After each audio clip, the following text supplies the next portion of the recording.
Hello, everybody. Happy Saturday, or whatever day you may be watching this. Hope you're doing well, and I hope you've had a great week. I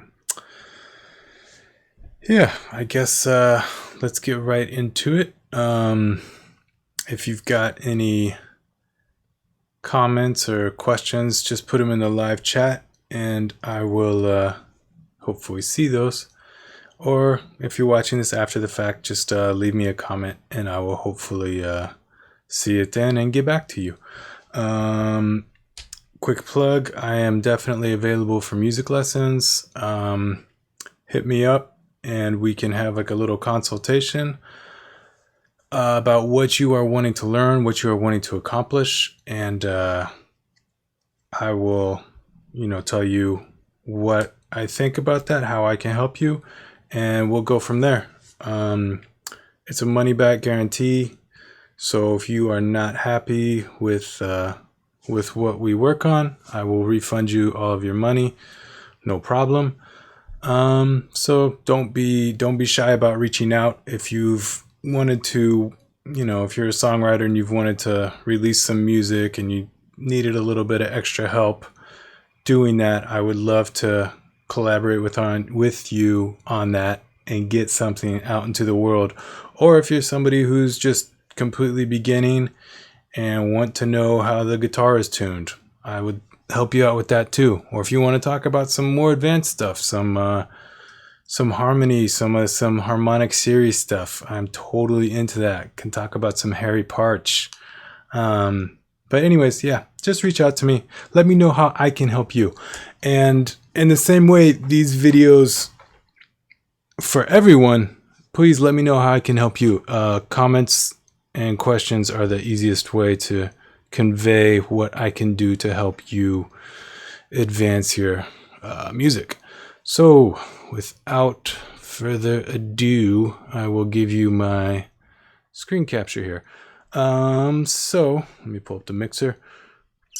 Last week we were working on introduction to the EQ and compression. So EQ, cool. Here's the EQ that I've kind of more or less thought was okay for what we've got so far, and got our little compressor here.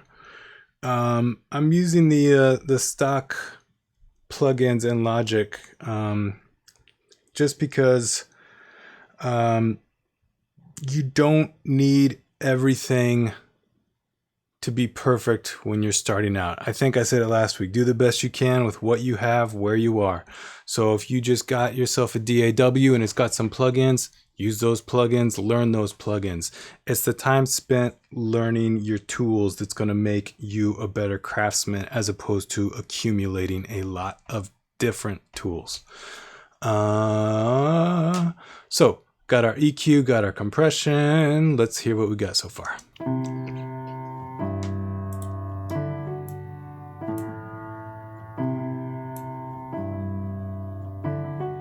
Okay, so what I want to talk about this week is how do we give this sound a space to live in? And by a space to live in, I mean, how do we give it depth? How do we, when we give the listener the experience of hearing music, how do we say this piano was recorded in Carnegie Hall versus this piano was recorded in a basement high school music studio versus this piano was recorded in the Grand Canyon, and Reverb helps us do that. It's really informative in what we hear and in how we hear. So the most basic kind of reverberations are a simple echo. If you've stood in front of a wall, if you've been in a cave, you say echo, echo, echo, echo. You hear it. It's the sound being sent back to you. It's the sound being reflected and sent back to you. This is probably the most basic form of reverberation that we have in our audio world. So what I did was I set up a little, let me pause that for a second. I set up a bus. So basically, let me make this a little bigger. So we got our two piano channels here, the melody and the bass going. I've combined them, I've bussed them, I've summed them, and now we are going to add an auxiliary aux 4 and insert a little echo on that. So here's just kind of what I was playing with earlier. Again, this is a stock DAW plugin, so you know, that's what's going on. Let's bring our volumes to unity. There we go. And now I'll engage the plugin.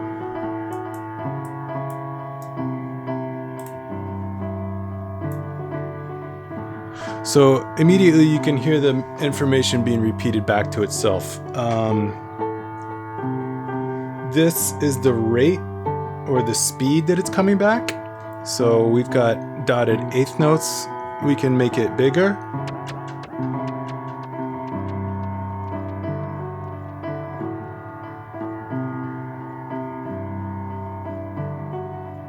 So the echoes are more spaced out. Or we could make them tighter. So it's immediately. And then our feedback knob is how many echoes we want. If feedback is at 0, we get 1 echo. Pull feedback up.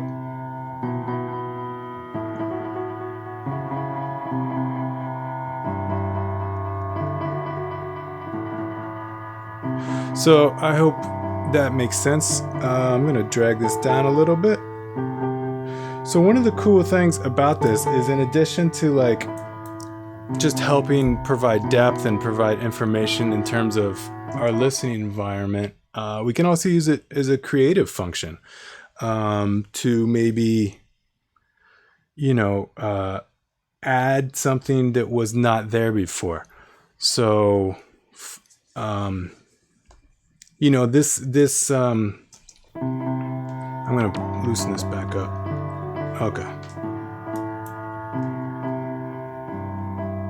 So I kind of like this just as like a creative entity addition on the high part. On the low part, it doesn't work for me.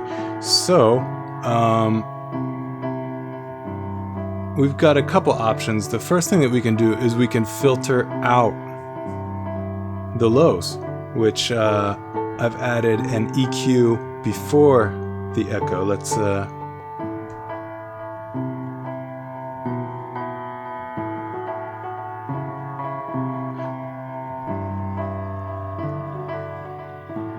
so see how that's kind of, the bass notes are a little bit more filtered out now.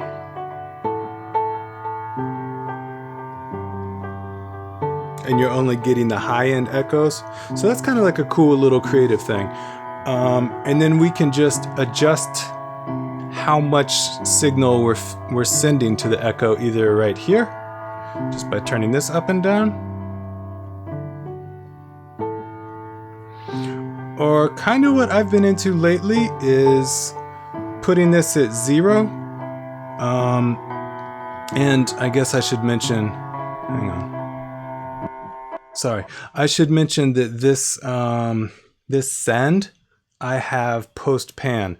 The 3 options that Logic gives you is post fader, meaning that the send is going to come at the very end of your signal chain, and it's post fader, this being your fader, controls your volume. The other option is pre fader. So say you don't want the volume, if you adjust this volume, but you don't want it to adjust the volume of the send to the echo, then you would select pre-fader. And then finally, the most, and only come out of the right channel. So I generally go with post pan. Sometimes you'll need to do pre-fader or just post fader. So where was I going with this? Oh yeah, so the volume that we're sending to it. So you can control it either here, or what I like to do is just control it on my fader down here. So like I said, you can either use this as like an actual composition tool where it's like the echoes are part of the music, or you can just kind of you can bring it a little bit more down and it's just giving a subtle sense of space.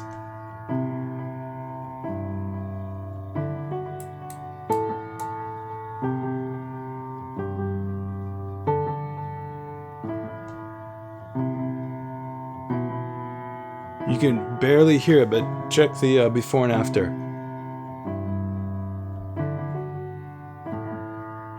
See how this is more two-dimensional sounding than with the echo?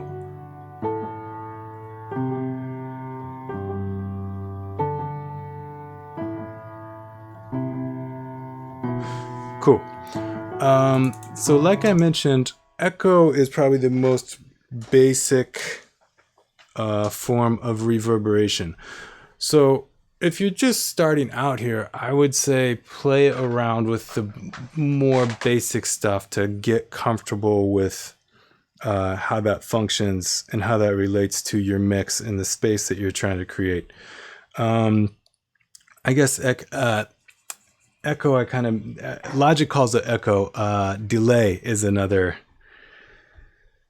word for it. I'm probably more familiar, more comfortable with that word. Excuse me.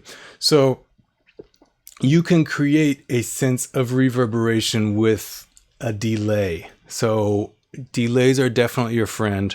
And then as are reverbs, which create a more complex fabric for you to work with. So I've opened up a reverb here. This is one of Logic's reverbs.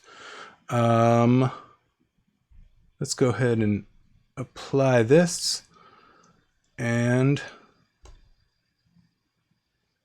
let's go.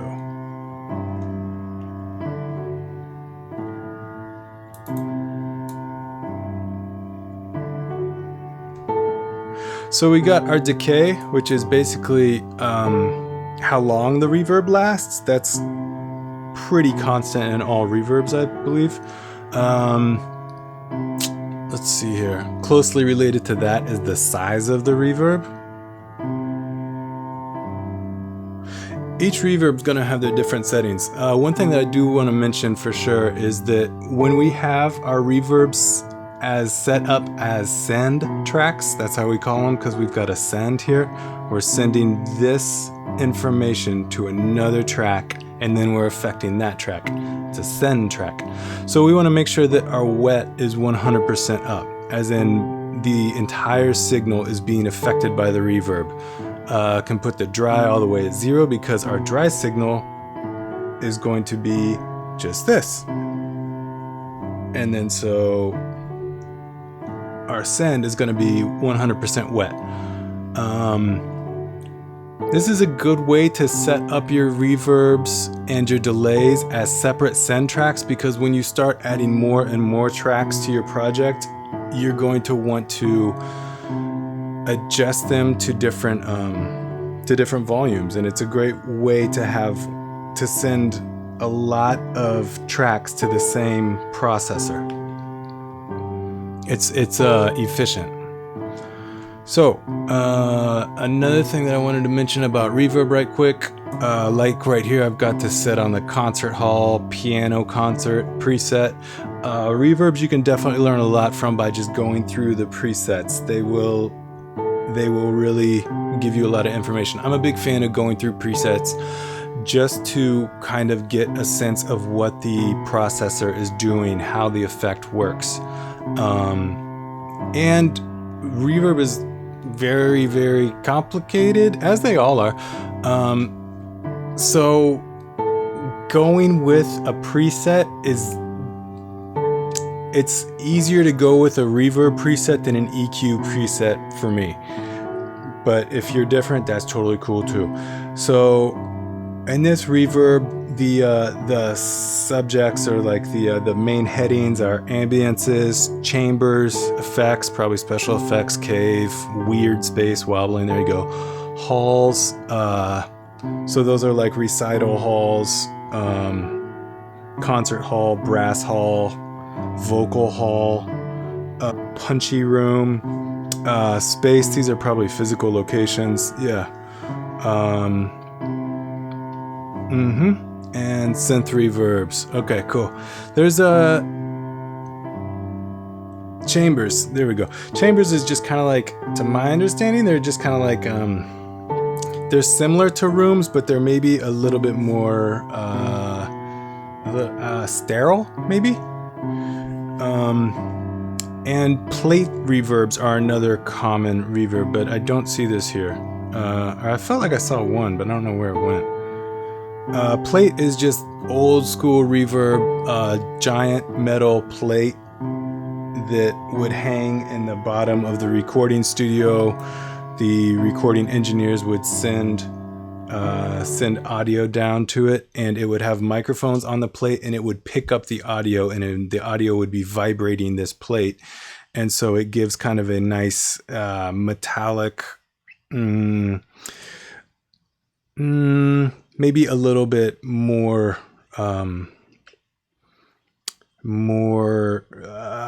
what's the word I'm looking for? Rounded, maybe a little bit more hazy or a little bit more edgy. Not edgy, sorry, but definitely going to have a metallic vibe to it because it's a piece of metal. But it's an awesome way to add some reverb. Drums do good with it. Vocals do good with it. Back to what we got here. Okay, so we got our reverb. I kind of just, let's go with what's Logic is kind of giving us here. The piano concert hall preset. Why not? And then let's get this a little bit more.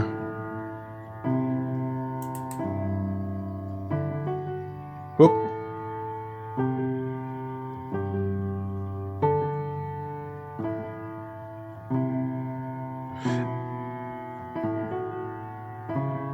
And I've definitely heard many times, unless you're specifically wanting to have a very big reverb, go until you hear it and then back off a little bit. I think that's a mistake that a lot of people make, is they add too much reverb, and they probably add too much of a lot of things just in general, either too much or too little, right? That's really easy to say. But I think with reverb, if you're uncertain, I would err on the side of less. So let's do a little listening.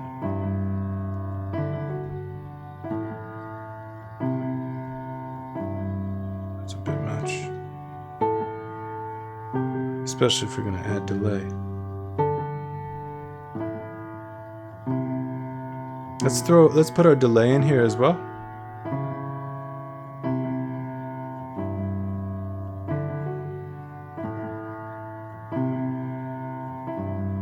I kind of wish want this to be a bit.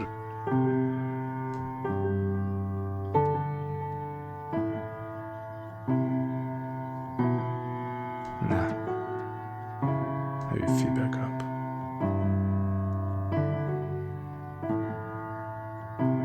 Yeah. What I was trying to do was give this a little bit of more motion. You can see how the music is being propelled forward by, gives it a sense of motion having that delay in there. So that's what I was trying to do, just give it a little subtle motion.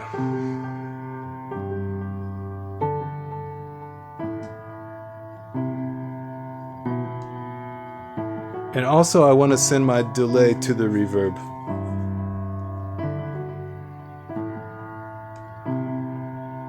Give it the same living space as the piano.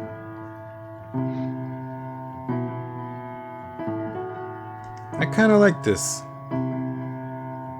Maybe a little bit more. Being greedy. And maybe pull that down just a shade.